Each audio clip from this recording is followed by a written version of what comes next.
सोलापूरमधील माजी उपसरपंच आत्महत्या प्रकरण आणि या प्रकरणी नर्तिका पूजा गायकवाड हिला 14 दिवसांची न्यायालयीन कोठडी आहे। पूजा गायकवाड आता जामिनाकरता अर्ज करू शकणार आहे, पण गेल्या काही दिवस जी काही कोठडी सुनावण्यात आलेली होती त्यात अनेक महत्त्वाच्या घडामोडींचा खुलासा झालेला आहे।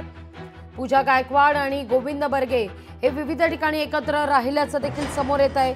या सगळ्याविषयी अधिक माहिती घेण्याकरता थेट जाते सोलापूरला आपले प्रतिनिधी वसीम अत्तार यांच्याकडे। वसीम, इतके दिवस पूजा गायकवाड ही अटक होती, हिला 14 दिवसांची आता न्यायालयीन कोठडी सुनावण्यात आलेली आहे, त्यामुळे जामिनाच्या दृष्टिकोनातून मार्ग मोकळा होताना दिसतोय। पण इतके दिवस पोलीस कोठडी असताना या सगळ्या काळामध्ये अनेक महत्त्वाच्या बाबींचा खुलासा झालेला आहे। आतापर्यंत नेमक्या कोणकोणत्या बाबी यातून स्पष्ट होताना दिसत आहेत? काय मोठे गौप्यस्फोट झाले?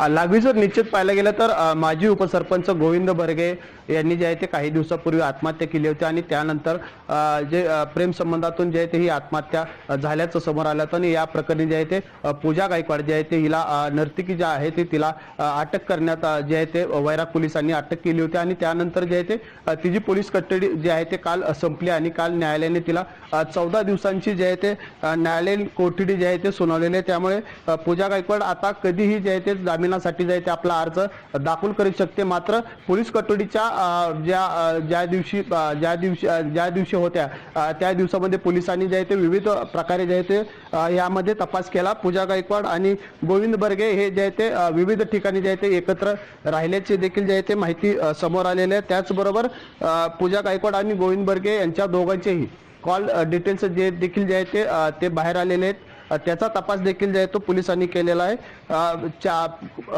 गोविंद बर्गे जे आहे यांनी पूजा गायकवाड हिला मोबाईल SMS वरून जे आहे ते आत्महत्या करण्याची देखील धमकी देखील दिल्याचं देखील जे आहे ते पोलिसांच्या तपासासमोर आलेलं आहे। लागवी अगदी वसीम, तुर्तास धन्यवाद तुम्ही दिलेल्या एकूणच या सविस्तर माहिती करता। लोकशाही मराठी ऐका, पहा, जागरूक रहा।